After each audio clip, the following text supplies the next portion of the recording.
បាទជំរាបសួរបងប្អូនពេលនេះយើងបន្តមេរៀនរបស់យើងតទៀតដែលនិយាយអំពី part of speech ហើយនៅក្នុងចំណុចនេះគឺយើងសិក្សាទៅលើ some words or phrases used with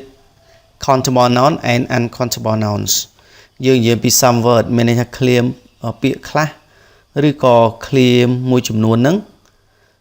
ដែលត្រូវបានគេប្រើជាមួយនឹងនាមរាប់បានហើយនឹងនាមរាប់មិនបានអញ្ចឹងបងប្អូនចាំមើលថាតើនាមរាប់បានយើងប្រើអីខ្លះនាមរាប់មិនបានយើងប្រើជាមួយឃ្លាខ្លះឥឡូវបងប្អូនមើលកន្លងនេះ look at the columns look at the chart we have two column មើលតារាងយើងគឺយើងមានកន្លងពីរកន្លងទី1គឺ with countable nouns ជាមួយនឹងនាមរាប់បានណាកន្លងទី1ជាមួយនាមរាប់បានហើយកន្លងទី2 with uncountable nouns ជាមួយនឹងនាមរាប់មិនបានអញ្ចឹងតើវាប្រើជាមួយនឹង expression អីខ្លះជាមួយនឹងពាក្យអីខ្លះដែលទាក់ទងជាមួយនឹងចំនួនអូខេឧទាហរណ៍ថាឥឡូវជាមួយនឹង countable nouns នាមរាប់បានយើងប្រើជាមួយ earn the some any អូខេអញ្ចឹងនាមរាប់បានយើងអាចប្រើជាមួយ ជាមួយ earn ជាមួយ some ជាមួយ any ហើយនាមរាប់មិនបានបងប្អូនកន្លែងមើលនាមរាប់មិនបាននាមរាប់មិនបានយើងប្រើជាមួយនឹង the some any អូខេ the some any យើងមិនអាចប្រើជាមួយ និង បានដូចជានាមរាប់បាននោះទេដូចជា countable noun បានទេណាបងប្អូនចាំចំណុចហ្នឹង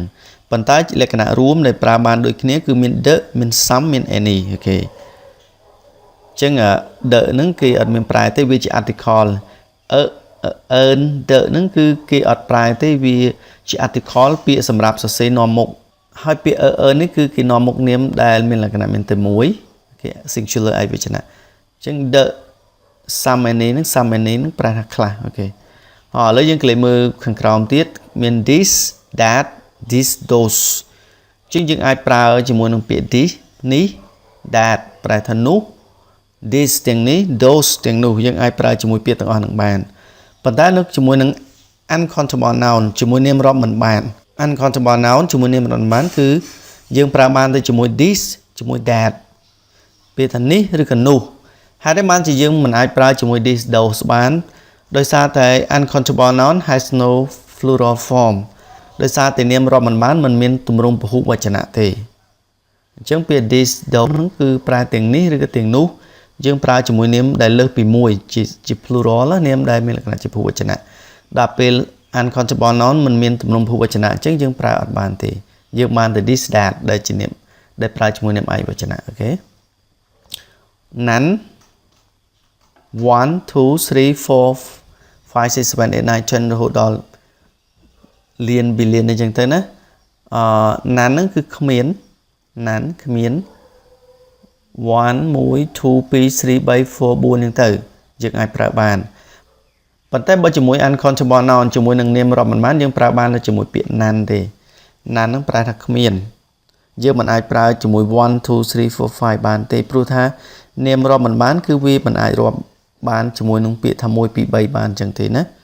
ប៉ុន្តែបើពាក្យថាគ្មានហ្មងគឺអាច many ហ្នឹងគឺច្រើន usually in negative or questions ជាធម្មតានៅក្នុងប្រយោគបដិសេធនិងប្រយោគសំណួរអញ្ចឹងនៅក្នុងប្រយោគបដិសេធនិងសំណួរក៏គេប្រើ many ហើយនៅក្នុងនាមរាប់មិនបាន with uncountable noun យើងប្រើពាក្យ much ហ្នឹងប្រែថាច្រើនដែរ usually in negative or question ជាធម្មតាប្រើនៅក្នុងប្រយោគសំណួរបដិសេធនិងប្រយោគសំណួរអូខេ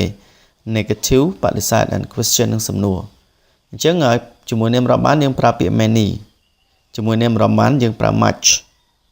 អូខេពាក្យ a lot of ហ្នឹងគឺគេប្រើជាមួយនឹងនាមរាប់បាន countable noun ហើយក៏គេអាចប្រើជាមួយនឹងនាមនេះបងប្អូនកលេចមើលជាមួយនឹងនាមរាប់មិនបានដូចគ្នា a lot of ប៉ុន្តែបងប្អូនទៅចាំថា a lot of ហ្នឹងគឺគេប្រើនៅក្នុងប្រយោគស្រប it is used in positive a large number of មានន័យថាចំនួនដ៏ច្រើននៃអីមួយអូខេយើងអាចប្រើជាមួយនាមរាប់បានហើយជាមួយនឹងនាមរាប់មិនបានគឺយើងប្រើពាក្យ a large amount of មិនមែន a large number ទេ a large amount of ចំនួនដ៏ច្រើននៃអីមួយណាអញ្ចឹងពាក្យ amount នឹងចំនួន a large amount of ចំនួនដ៏ច្រើននៃអីមួយមក a great number of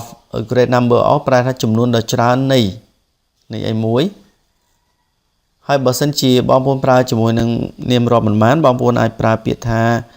a small amount of okay a small amount of ចំនួនដ៏តិចតួចនៃអីមួយ okay a small amount of ឬក៏បងប្អូនអាចប្រើពាក្យ a great amount of អីមួយក៏បានដែរចំនួនដ៏ច្រើននៃអីមួយបានដូចគ្នាណា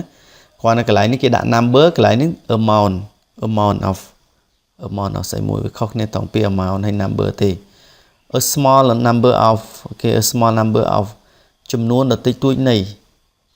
អីមួយជាមួយនឹងនាមរាប់បានដល់ពេលនាមរាប់មិនបានបងប្អូនអាចប្រើពាក្យថា a small amount of អីមួយក៏បានចំនួនតិចតួចនៃអ្វីមួយឬក៏ a little បន្តិចបន្តួច a few នោះប្រើថាបន្តិចបន្តួចឬក៏2 3ពេលបងប្អូនប្រើជាមួយនឹងនាមរាប់បានណា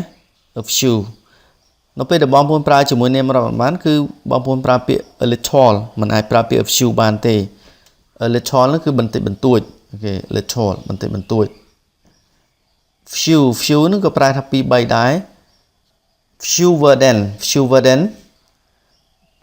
តិចតួចជាងអូខេ fewer than តិចតួចជាងបងប្អូនអាចប្រើជាមួយពាក្យថា less than តិចតួចជាងបើកាលណានាមរាប់មិនបានយើងប្រើពាក្យ fewer than តិចតួចជាងនាមរាប់កាលណានាមរាប់បានយើងប្រើជាមួយពាក្យ fewer than តិចតួចជាងឬក៏នាមរាប់មិនបានបងប្អូនប្រើពាក្យថា less than ហ្នឹងមានន័យតិចតួចជាង more than ហ្នឹងគឺច្រើនជាងនៅជាមួយនឹងនាមរាប់មិនបានក៏បងប្អូនអាចប្រើពាក្យ more than បានដូចគ្នាព្រោះថា much many កាលណាច្រើនជាងទៅជា more ហើយដល់ពេល much ច្រើនទៅច្រើនជាងក៏ទៅជា more ដូចគ្នាអូខេ more than ឬក៏ more than ដូចគ្នាអូខេអញ្ចឹងស្គាល់ថាបងប្អូនចេះរបៀបប្រើប្រាស់ណានេះការប្រើប្រាស់example ឥឡូវបងប្អូនកលេចមើលឧទាហរណ៍បន្តិចមក my younger sister want to buy a book my younger sister ប្អូនស្រីរបស់ខ្ញុំ want to buy a book ចង់ទិញសៀវភៅមួយអញ្ចឹងពាក្យថា want to buy ចង់ទិញ a book សៀវភៅមួយ there is an apple in the fridge មានផ្លែប៉ោមមួយនៅក្នុងទូ My brother has some friends in Phnom Penh បងប្អូនប្រុសរបស់ខ្ញុំនឹងមានមិត្តភក្តិខ្លះនៅក្នុងទីក្រុងភ្នំពេញ I want some flour because I'm going to bake a cake ខ្ញុំចង់បានម្សៅខ្លះពីព្រោះខ្ញុំចង់ដុតនំខេកចង់ធ្វើនំខេកណាអញ្ចឹងបងប្អូនកលេចមើលនេះពាក្យថា book សៀវភៅអញ្ចឹងគេដាក់ book សៀវភៅមួយក្បាលអញ្ចឹងយើងអាចប្រើបានដោយសារពាក្យសៀវភៅហ្នឹងជា countable noun ជានាមដែលអាចរាប់បានអញ្ចឹងយើងអាចប្រើបានណាពាក្យ an apple ផ្លែប៉ោមមួយយើងអាចប្រើ earn បានដោយសារតែមុខផ្លែប៉ោមហ្នឹងគឺជានាមរាប់បានជា countable noun អញ្ចឹងយើងអាចប្រើ earn បាន some friends មិត្តភក្តិខ្លះអញ្ចឹងពាក្យ friend ជានាមរាប់បានអញ្ចឹងយើងអាចប្រើជាមួយ some friends flower ម្សៅអញ្ចឹងក៏យើងអាចប្រើជាមួយ some បានដែរណាម្សៅខ្លះគ្រាន់តែយើងប្រើ some នៅក្នុងប្រយោគស្របអូខេ in positive ចឹងសូមអរគុណសម្រាប់ការតាមដានទស្សនានៅមេរៀននេះហើយសង្ឃឹមថាយើងនឹងជួបគ្នាម្ដងទៀតនៅមេរៀនក្រោយបាយបាយ